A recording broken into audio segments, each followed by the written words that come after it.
It's just so elusive. How can it be? But that's not necessarily. I was looking at it, but just when I went in the house, I got out top of this album, and now it's eluding me. I'm pretty sure it's in here. I'm pretty sure it's in this album. Oh yes, I found the photo. Okay, I'm sure I told you.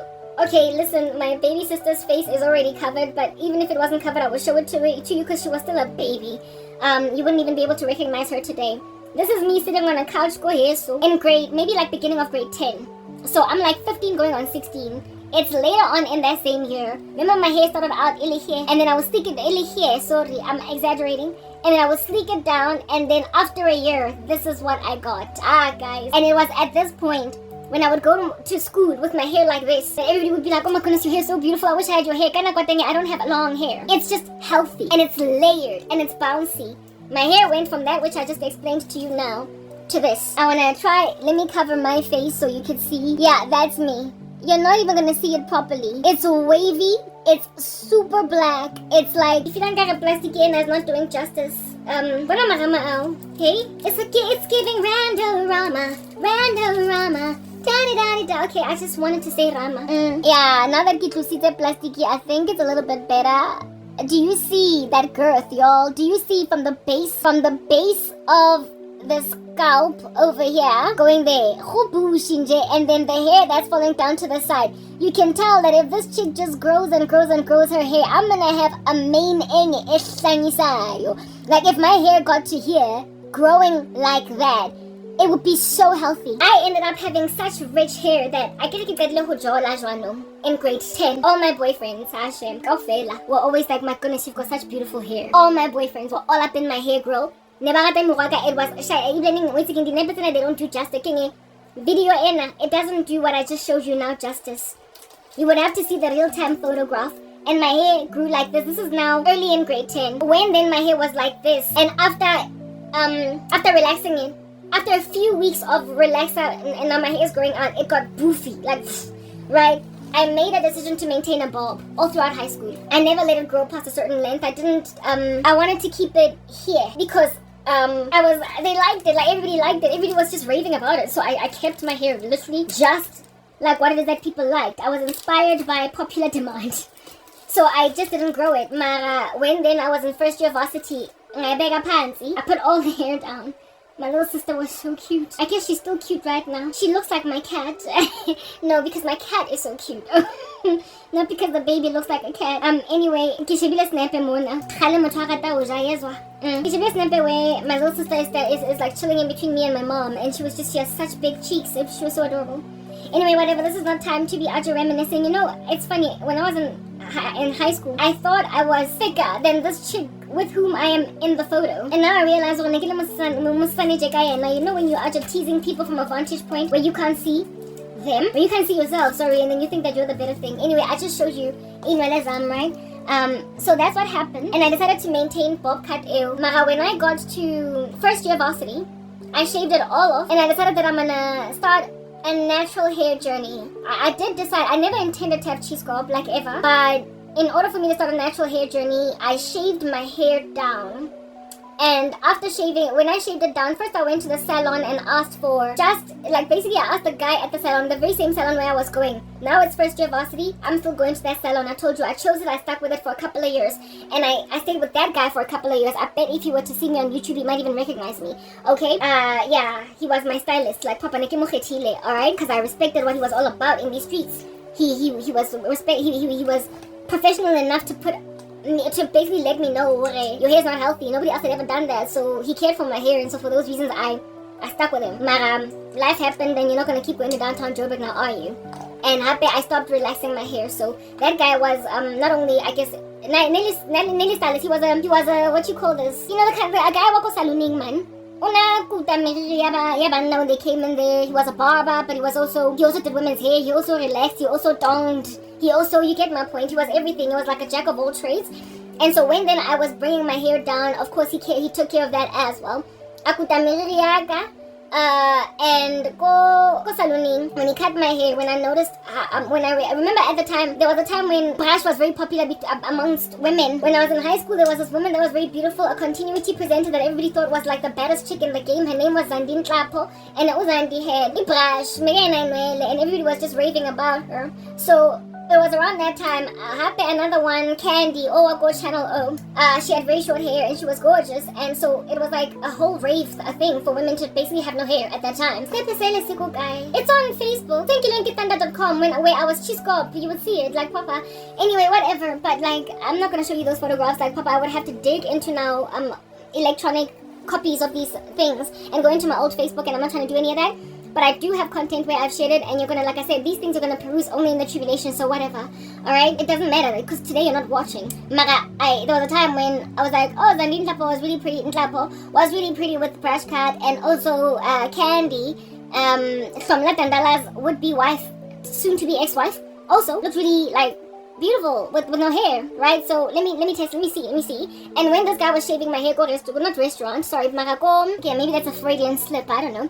When he was cutting my hair, go salooning, and I saw because I told him to cut basically as at the point where I had new growth, because I was trying to grow an afro, and I was inspired to grow an afro because one of my cousin's best friends from high school had an afro, and I really loved it, and I always aspired unto it, but I just did not have the bravery to go out like that. But now that I was in university and every day is a lot more independent and free, I was no longer in high school where people be following you around when you got a bad hair day. Going over Rifle Range Road, I told you guys that Balateleta Muriel, seeing as there's less mockery for eccentricity in varsity, I then took the risk only in first year. But I certainly had the desire pretty much since about like grade 11, 12 to start an afro.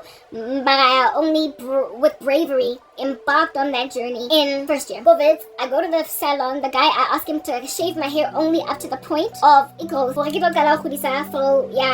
then after he shaved my hair to that growth, I felt like I was so pretty, most feeling out here emulating Zandine Kapo, that I was like, okay, listen, just get rid of the rest of it. I literally said to him, bring it more down, bring more down, bring more down, bring more down. I kept saying to him, you can shave pretty much all of it off, until I ended up lip brush cut. And I walked out of that salon, and I thought I was so pretty. Like, I just thought I was so pretty without image, that instead of I thought I was so pretty without Inuele, that instead of instead of growing afro, I just lingered in brush cut for a couple of months. I was at some point I was working for Rosebank. What made me grow my hair? Like, it was looking at afros, and one guy teased the shape of my head. One guy where I was working for Rosebank as a casual, Stanley B, he teased the shape of my head.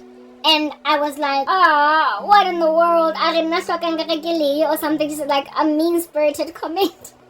I wish I could show you when I had a brush cut to show you who he was lying through his teeth, but he was used. I guess even though I was not in Christ yet, he was used to make me finally commence a journey. Yeah, asshole. And so after that teasing session, I didn't at this point start wearing wigs. I didn't care to cover my... I was not spiritually convicted of anything. I just grew it out. So in second year, I commenced my afro. And it was after second year where I had to drop out COVID. In second year, somewhere in the middle of second year, I commenced my afro. And I had to drop out of it because my mom was not paying my fees in second year. And then in the third year, so this is now 2002, I was in matric. 2003, 4, I'm in first and second year. 2005, I got enrolled into a learnership program at Liberty Life, and I was already starting my afro journey. Okay, and I've got photos of afro and my hair has never been healthier ever since. Guys, I got photos, okay? Like, they're everywhere. Like, when you tell a story without images, sometimes it's like, but I had really beautiful hair. And after the rapture has happened, there's gonna be so much memories don't live like people do. Oh, people are gonna be so sad that they're gonna just keep on scrolling through the photographs of everyone that left. So my yawning Facebook page, literally Tola, you're gonna be shared those videos with, not videos, but those pictures, those photos. People are gonna share them with you. Like, the world is going to share my video, not videos, that too, but the world is gonna share my content. My old Facebook page, they're gonna be like, oh, this is her, this is the photo she was talking about, this is when she had cheese cup, this is when she had, like, there was a time when I had these twists, and they were literally coming up to here, like, and they were just dangling. And my friend was like, oh my goodness, your hair, give me your hair. I want to eat it like it's an apple. Give me your hair. And I was like, I wish I could, girl. But thanks. Yeah, that would be a couple of years down the line from this place. Labantu laba in this photograph, impinches I'm from the learnership proper. But like, I don't know how I can hide without, like, I don't know, like, proper. It's like just, it's like a whole, it's a portrait, okay? How they might just feel like, for incendiary activity. Like, I didn't. Azangan keep her for incendiary activity. Azang lady conroe, like a proper. I want to show you Snapazena. My little afro, when I just started out in the learnership program. I don't want to bend the photograph, and so therefore mess with its integrity, because I'm hanging out with friends. But I mean, proper, I can't hide their faces, like all of them, because then it's just gonna be like, it's just too many, for crying out loud. Like, there's too many of them for me to successfully hide, especially considering I'm like in the middle of Born. Okay, look, oh, I succeeded. Yeah, that's me over there in the center. Like, I've always been the diva. As you can see, there's like one other girl there, and then me. I'm the one in the center wearing black. And in this photo, I have got, get it twisty, man. This is the beginning of the learnership program, and it's small little twist. I'm starting an afro. Like, as you can, I'm literally commencing an afro. I'm starting an afro, and my afro would grow. Mara. I didn't manage to, but my hair is like super black at this point, right? I didn't manage to take care of my hair I didn't manage to take care of my hair unless, the better word is unless. I didn't manage to take care of my hair unless somebody else was doing it for me. So from the moment of commencing my natural hair journey, I was always going to salons, and I never found anybody that would respect what's going on. I never found anyone that would respect what's going on my head. Do you understand what I'm saying? Until a few years down the line. So I was playing musical chairs. I never went back to that salon when I was growing my afro again. So that was the last time that guy saw me. The last brush cut that he did on my hair. I never went back. I had to find someone else, because now and that guy nasa.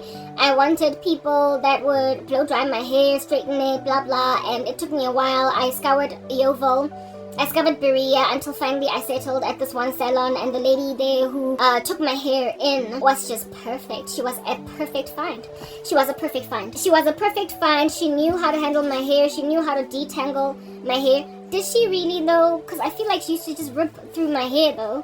Mara, she was better than most of the other ladies. All the other photos, it's not necessary. Mara, I get it, you guys. When I say I don't age. I think I'm 20, what, here.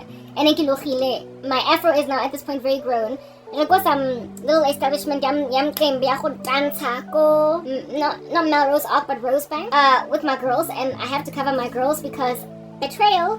Okay, they've got a copy. Because it's one of those photos, thank you, thunder.com or whatever. Mara, without the little thunder on the side. Yeah, I Donna Karen watch it if you don't get boyfriend. It's nonsense, anyway, whatever. Well, a bunch of the sisters, they don't age, but my hair was like beautiful at that stage, and I lost all that afro. However, this afro in this photograph, I was employed, and somebody else was taking care of my hair. I got it all back, okay, like Papa.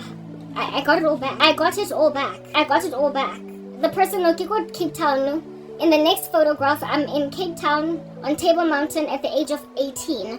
And my hair is being blown in the wind. And you can see it barely has any split ends. So what? Shebang, the 18-year-old on the right, and the 25 to 26-year-old on the... Okay, the 18-year-old on the right, whatever might be your right, it's certainly my right. And the 25 or the 24 to 5-year-old on the left. And compare that girl to the woman you are looking at today. I told you in the last video that I'm a freak of nature, or in my shorts, on my birthday, saying that the Lord has refused that I should age. Let me bring these a little bit, let me bring them a little bit closer. The woman on the, I'm working, here I'm a grown woman. Here I'm an 18-year-old in high school. I think I'm in matric or grade 11. And my hair is being blown by the wind. I don't know if you're going to be able to see the difference. the chick that I'm covering was my sister's friend from some country in Europe, and she was visiting us. The white girl in the background, whose body I'm covering, this one, Kim Pincha Uswaka, and we were on holiday with her. And that's the Cran K over there.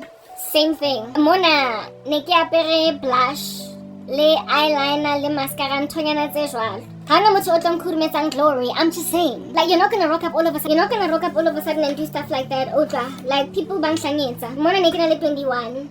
Yeah, guys, as in, like, there's hardly a difference in the way I look today versus back then. Here I was 21, it was the learnership, the one where I was covering abangani, bakolena shipping, where I'm posing. I was 21 years old over there.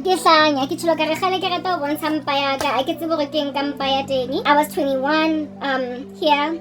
I sena shem little wana bana bang, and I'm not trying to expose anybody to any of that exposure, basang for permission type establishment thing. Yeah, that's all. Listen, there are a lot more photographs, and I wish I could show you a lot more. Mara, they're not here. These pics are not here. They're on Facebook, and one day you will have access to on a Facebook at me. You already do have access, but you're not gonna find that page unless it belongs to like a very famous woman that has become big because she got raptured and everybody's now watching her videos.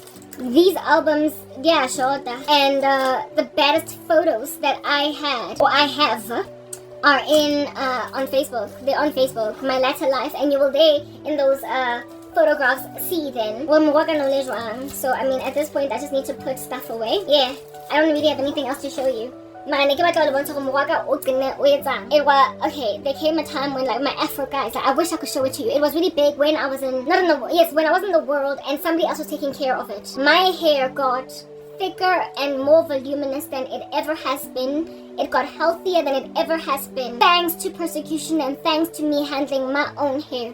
And thanks to God now giving me grander increase. Now that I am in him, and now that in him I'm also in sorrow. So all the girth of my hair and all the strength of it that was commenced at the age of 15, first in relaxed hair and then in natural hair, it was the Lord foreshadowing what would become of my glory eventually in due season if I latched onto him. You would start out with a healthy growing head of hair, but you would not know it because you were not taking care of it. It would have mixture in it, in that it would be with strands of ginger or brown or whatever were those colors, but only at the time when you started to take care of your glory of which is yes indeed your beauty, but more than anything it speaks of your heavenly inheritance, of your regenerate state, of indaba yokuthi umzalwane at all. You're entering into God's rest. The Lord, whom he has predestinated, he has justified, and he whom he has justified, he will what? Glorify. So therefore glorification speaks of an inheritance of eternal life, of an incorruptible body, of a final state of glory that can no longer be tarnished. But it starts on earth. It starts here. It starts with first regeneration, justified, and then sanctification, glorified. Sanctification of which at the nth degree of itself, when you then finally pass away or you get raptured, you then get translated into eternal glory. The weight of glory and the momentary afflictions ain't got jack on what it is that you're enduring. Romans 8 verse 18. But it is a sifting. It is a separating. It is a ripping apart from the world. It is a painful process of you having to let go of split ends. I can't get the analogy. You gotta let go of split ends. My uncle and my cousin who used to do hair were always all up in my grill saying, Karabo, utlori like some more sharp. Now these split ends, and I would be like, Pumani kumaing, this is my length, please. This is my glory. I've got hair. Mara, it was all unhealthy. It was skinny at the ends. It was not healthy. Mara, it was growing out thick and bushy here at the bottom. There was already evidence. Kahana ka uncle le cousin. And then I met a young man in a salon that did hair. Wanjelana, yes, split ends, young girl. I was like, Pumama guma split ends, wam. He was like, okay, I'm good like hair. Eventually, however, because he gently counseled me, I was like, okay, I'll give you a shot. Until I felt like I was nothing and no one. I was scared, thought I was gonna go to school and get teased like Muriel, even though it was before the days of Muriel, but I wasn't teased. I was complimented for healthier looking hair, even though it was shorter. I would sleek it down, and all my boyfriends later on would come to basically praise my hair, right? And people like my hair. My mom's friends used to be like, "Ooh, my hair was like always commented about when I was on the listen. My hair be it in an afro or relaxed. I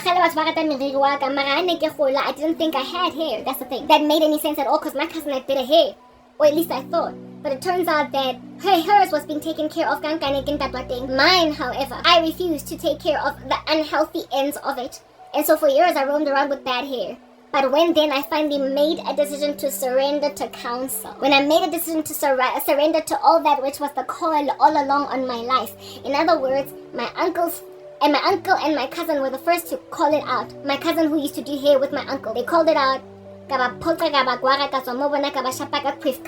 then the gentleman, the young man, wako salooning. However, between my uncle and the gentleman wako salooning, there were other people that used to do my hair that didn't care to let me know that I've got a problem with my hair. This one I go to, and then I get off the taxi, I get into the saloon, and then he tells me, and then initially I'm, again, just like with my uncle, quiff current. Just like with my cousin, quiff current. But then after a couple of months of him taking care of my hair and me noticing that he's got my best interest at heart, I then decided to give him a chance. And the chance paid off. And at the chance paying off, at the time of him cutting my split ends, my hair still had brownish,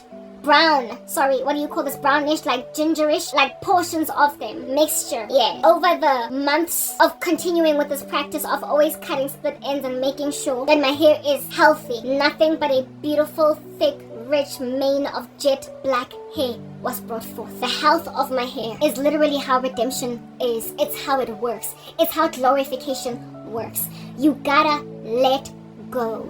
But you tend to be given so much counsel in the run-up to you finally making that decision, that by the time you make it, you wake up and smell the coffee and realize that, listen, I've always had it. The capacity within me has always been there. You know how I used to covet my cousin's hair? My cousin's hair was, however, already taken care of by her dad from the time she was a child. Mine, don't touch them. It's my lens. My family wasn't abusive like that, so they left me alone. But it hurt me. And I would learn only years later, a teenager, from the time I was but a preschooler, a toddler. I'm a teenager, like 10 years, After 10 violent years later, only then, I'm like, fine, I'll give you a chance. It's like what you do when you finally give your life to Jesus. Fine, I'll give you a chance. Let's see what you got. And on the first day, when you go to school, after seeing what you got, after God cuts off all the idols out of your life, the loose ends, the splits at the end of your hair that are causing more damage, more breakage, and causing you to have two different colors of hair. After cutting all that, you will initially feel like, I don't have glory. But then the Lord will give you a strategy to sleek it down until it looks cute in the run-up to it growing back again. And you will be pleasantly surprised by the response of your leaf on life that you have turned. Ever so immediately. There will be people who will pick up that you are better. You are lighter on the taste buds. You are easier to embrace. There is more. Your life will immediately transform others around you. Not so much transform, but be noticed positively so by others around you. But unfortunately, Satan, when you are newly in Christ, while you might have initial favor, because he now sees he will then cause hostilities to happen in those people, and they will start to turn against you. The very people that praised your initial walk in Jesus, how you're so much easier, so rumecha, so more obedient, you're kinder, you're more generous, you're more selfless. They will initially compliment that, and they will initially say, I like what you're doing now. Your new relationship with Christ has made you a better person. You're easier to handle. You're easier to maneuver around. Before, I will admit, I kind of struggled with how moody you were. Now you're just so much lighter on your feet. They will initially compliment you. Listen, in the beginning of my walk, people that I grew up with that were always professing Jesus Christ, I fellowshiped with them. My relationship with them improved. We went on lunches where before we had grown apart over, years, because high school. And it had been years since I was out of high school. I got born again at 26, so it had been a good 8 years since being out of school. So with my girls that were from high school, we were not in constant contact. And sometimes years would go by. Not that we were at odds, it's that we kind of, life happened, and I made new friends in this corner, you made new friends in that corner. I got reconciled, to them. I got reconnected to those randos. What?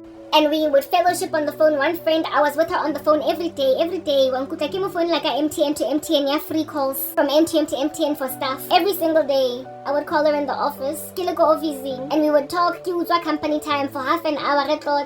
I'd be like, girl, I'll call you back after work. I'm out here breaking the laws of the South African government, and I'm on the phone literally, because I get my hands-free kit. girl, I'm parking go jarateng. I'm about to get inside the house. I'll call you back. Okay, sharp. I would then call her. I can go jarateng. And I'm on the phone with her until 9 at night, 10. Alright, we'll talk tomorrow. Kana go teng the whole time waka eng ka modimo. Motho teng waka taba rena, she's always the whole time na sonta na kereka as when we were kids go high school na kereka. And it's like me coming to Christ was re-energizing all that in her, and she was happy to see me love the God that she claimed to have loved all along. Initially, I fellowshipped with my friends so swimmingly. That was religious as a teenager on the come up. There isn't even one that did not appreciate my new leaf, that did not appreciate my conversion to Jesus. But a couple of months down the line, they went sour because they were not rooted. Parable of the sower. Some of the seed falls on thorny ground and it grows up with the thorns, and the thorns choke them and so they don't bear fruit. The things of this world take them over. Persecution takes them over. They are on the path, so the bird eats the seed. Or they are on, again, there's the path, and then there's the thorny sand. And then there's the one that is in a strange place, and so it gets burned by the heat, and so it does not thrive.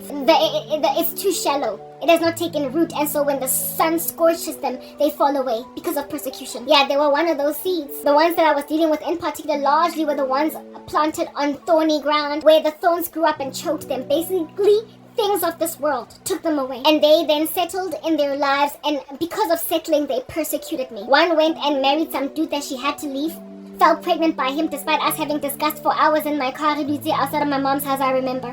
Literally going through the book of 1 Peter, speaking about how sexual immorality is going to wreak havoc in some people's lives. We need to let go. And she was convicted. And then a few weeks down the line, I'm pregnant. Girl, come on. Okay, sharp. We'll throw a baby shower. Okay, sharp.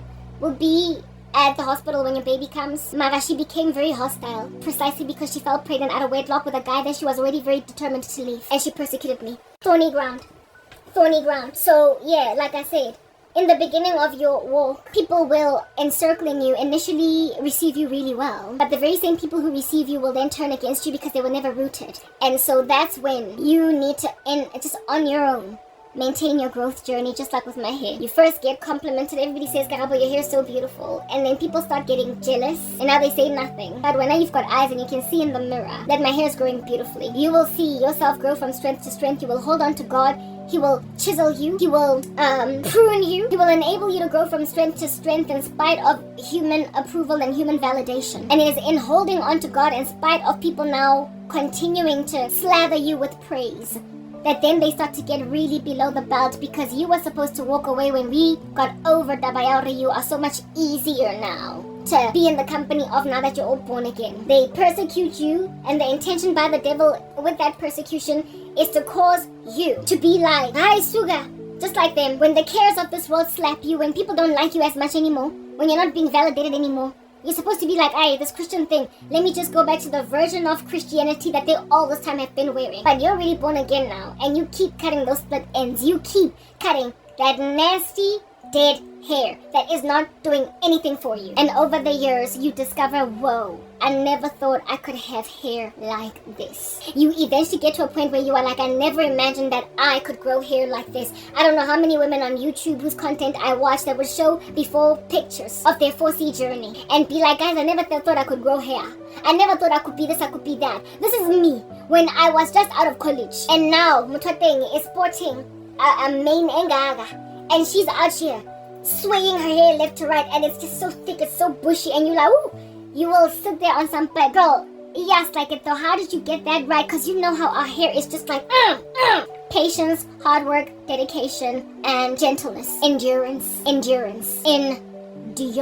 Do not grow weary of doing good, for in due season you will reap the peaceful fruit of righteousness if you don't give up. He who endures to the end will be saved. Endurance makes all the difference. It's not how you start, it's how you finish. Endurance is the difference between your sisters, your siblings in the same household within which you grow up. But I showed you my sister's hair and mine, more or less the same. But today, my sibling, patchy, and I'm like, listen, I got you. If only you were to come down and let me handle this, I could thrive like mine. But it's not. Because as a person, it never used to be the case. When you keep on rejecting the call of God on your life, your growth will be thwarted, it will be stunted, but you will end up so furiously jealous of somebody that ran with Christ and left you behind because you didn't want to run with Christ. You will be furiously jealous of how the Lord has preserved them, helped them grow over the years. You will look at them into the future and be like, yes, like it, if I had started the journey with Karabo, like she said in the beginning, I also would be preserved. But you see, by the time people get to that tail end, they're so bitter at all that which they have lost in comparing themselves to the body of Christ that they cannot fathom in their bones, even in the slightest. They cannot fathom it. They can't fathom letting us thrive now that God has clearly preserved us. So they determine for the end of our souls because they don't want to have to be bitter, they don't want to have to mourn, they don't want to have to cry when we finally get our own. Now, as I'm speaking to you, I had a vision of masonja, mopani worms. They're worms, but in black culture, people eat them. Yeah, the Lord was showing me, labantu laba, they like worms, but they expect people to eat them. They're unclean, masonja, and they can be made crunchy and tasty. But at the end of the day, a worm is a worm is a worm. You can't embrace it, you can't consume it, you can't take it in your stride. They've made themselves masonja, and they expect Christian women to embrace their proposals. They expect Christian men to propose to them. They expect nje continue ukusebenzisa imithi and then end up married to pure daughters and sons of God.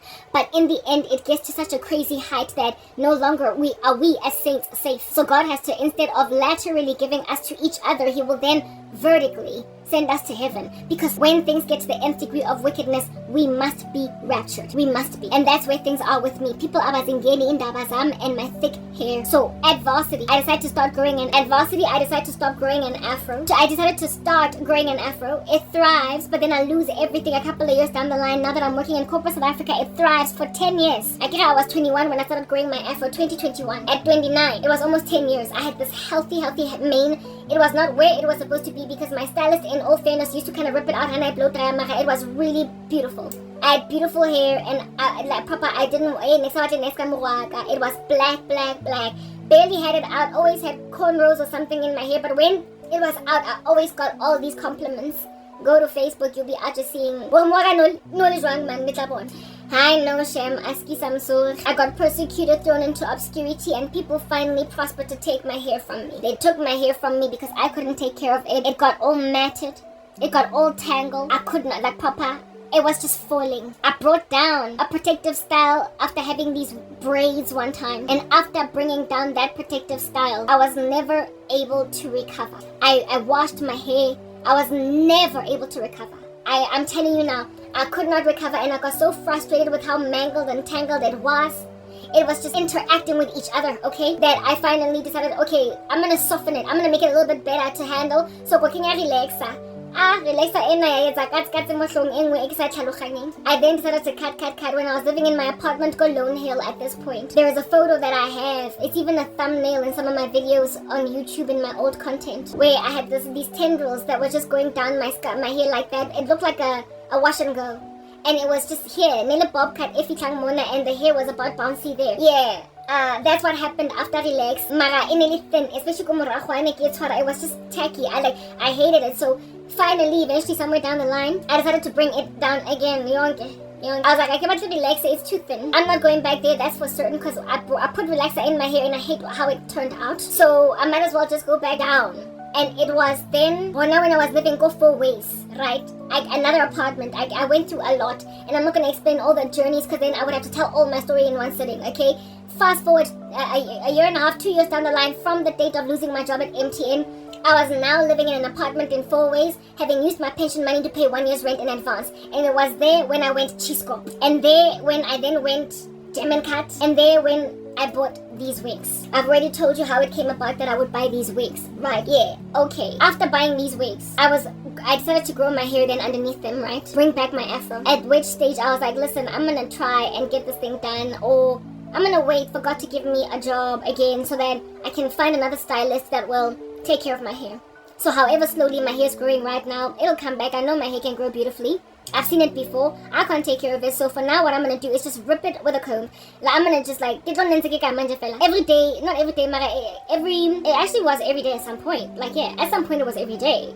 When your afro is still really new, you are just ripping through it, especially from the back. You start from the back here and you're raking through it like it's some grass, like it's plowing or whatever. You just plow through your hair. In the beginning, I used to do that every day, right? But then when my hair got a little bit bigger, a little bit more, it grew in spite of me. Every time I go through it, every single day. I would like have like, so anyway, I was ripping through it. It was counterproductive, but despite that, it was still growing. There was length that was retained in spite of raking through my hair. Garden fork. Anyway, I got to a point where my hair was a little bit longer, and when it got a little bit longer, I then decided to protective style it. Kamapondo. And so therefore keep it for a week before bringing it down, shampooing, and then raking through it, and then putting those mapondos again. And so I started to notice length coming back to me, but my hair was never as thick as it was before, because I was raking through it every single week to detangle. I was raking through my hair every single week to detangle. And so while it was growing, it was kind of thin. For an afro, it was kind of thin. It was never at the point where I had my hair before. But I told myself, God is going to give me a job soon, then I'm going to get a stylist again, and then I'm going to get recovered to my hair. I always had hope that I'm going to get a job again. I'm going to be okay again. Like, my life is going to be recovered. I always believed that I was going to get my husband, my children, blah, blah, blah, all that jazz. And I imagine that in the perfect season, God will do right by me pertaining this hair of mine. Raking, and my hair finally, it grew until I had my pondong, and I could do that. I would do every week. Sundays, wash my hair, rake through it, and then put it in a bun again. Blow dry when I was in high school, when I was in university, and in the beginning stages of my afro, I tried to blow dry my hair, nothing gave. Because I was literally trying to blow dry 4C hair. I didn't put it in, I didn't do sections, I didn't know how to do hair. Alright, so I would wash my hair and then beki locha, and then tuck in mapondo out, I think that's how I used to do my hair. Mara, it was very bushy and fluffy in the center. Mara kamo masaiting, it was blow dried. Like, it was just weird. My hair was weird. Anyway, whatever. I ran with that for a few years until I found a stylist, okay? Now I was thing, and no longer was I putting a hair dryer at all. A blow dryer motohong. Now I was just raking through it. And it grew, but not successfully enough, until one day I decided to start watching tutorials on YouTube as to how to get my hair did. Where am I gonna get favor? I thought that I needed to have money. I thought I needed resources, but I realized I had kitchen ingredients that I could use for hair growth, etc. DIYs. Right next to, like, try to detangle, try to manage your hair. However, I found all these ladies' videos that teach on 4C hair. I found their journeys to grow their hair, especially when they are, like washing their hair and detangling. I found it arduous. I was suffering, and I still am suffering. And I wanted a quick hair care routine that would enable me to grow my hair at the most maximum of its potential without hours on wash day, without I did not want the arduous journey of a 4C. So because of how arduous taking care of 4C hair appeared to be, I was like, okay, I'm gonna make like Frank Sinatra and do it my way anyway. So that's when I embarked on journeys like, the whole thing is also true of my skincare, but that's another story for another day. I have cleared skin. I had a time when I had lots of acne. Like, I've just gone through the most. Anyway, whatever. I went on journeys where it is that I would take their counsel and braid my hair. I taught myself how to cornrow, whatnot, using YouTube tutorials. I would cornrow, but then I was doing a terrible job at it, and because my hair was not straightened, because I did not know how to blow dry my hair, get it straight so I could cornrow it properly. My cornrows always looked really tacky, and I was like, but I mean, I can't be out there working up doing videos looking like this. Am I gonna put wigs on? What am I gonna do? So I decided to just keep my pondo aga. Right, then I entered into, there was a season when I was doing not flat twists, but what do you call this thing? I would cornrow, right? And because the cornrows were so ugly, I would then crochet, like a soft dread look on top. I bought soft dread extensions from Pep, and I would crochet them in. And while that hairstyle looked okay, because of my life, because of how much I'm suffering, because of my pain, I could never bring it down on time. Like, guys, when you crochet a hairstyle in, it's just this thing where you pull a thing, and to take it out, it's just as easy. So I could have brought that hairstyle down really easily, and then brought down those cornrows, put them back in again, but I would keep those hairstyles for 4 months, because I can now go focus ako tlhogisong le botlhoko bo naman. My life has been hard this entire time, and every time I would bring down that protective style, the amount of matting, how long I would take just trying to separate with gentleness each individual unique hair strand and each individual shed hair, how I would be trying to separate it. The whole day that it would take for me to take down that hairstyle, it was just so incredibly taxing. No matter how much counsel I took concerning using apple cider vinegar to detangle or to remove product buildup, nothing was ever given. But after 24 hours of detangling that hair, yes, like it put, the hair underneath, the final product of leaving those protective styles, I, for about a year, was busy with those soft dread protective styles. After about a year, how thick my hair was, especially every time after takedown, takedown that thing, after detangling. In spite of how much hair was in my hands, I felt like I lost so much hair after detangling because I was so careful to literally remove each individual unique strand out. I even did videos, shorts this time around. They are available on YouTube. They're available. Like my old content, my hair was like rich in a way that it just wasn't. Podolam, black, thick, bushy in a way that it just wasn't. I was like, okay, so the detangling sucks. The amount of arduous work I have to put in sucks, mara. Proper. My glory is at the height of itself, and I've never had such thick hair before. That is the gospel. That's how it works. Put in the time. Do not grow weary of doing good. For in due season you will reap the peaceful fruit of righteousness if you don't give up. In the end, you realize that it wasn't in vain. But if you don't trudge through it, you will never know. If you just rip through that mane, that glory, with some afro comb, you're raking through your garden. On the day you're raking through your garden, on the day you're removing autumn leaves, you will never see the results. It is a slow, long-suffering, patient endurance of evil journey that yields bountiful crop, fattened calves, harvests for days. But in the run-up to the amount of work feels, like I said, torturous. So I was like, I guess it's worth it. But after a year of struggling through those takedowns, I was like, I need to find another protective style. I just like, this is killing me. I was like, I need to find another protective style. This is killing me. So I then went back to YouTube and I noticed that, I kind of like skinny braids, mini braids. I then decided that I'm going to mini braid my hair. And indeed, I entered into the mini braid journey because there was no longer fiber. I figured that maybe adding fiber was the problem. I figured the arduous detangling journey, the reason why I was so matted was because neglecting extensions. So I left extensions behind.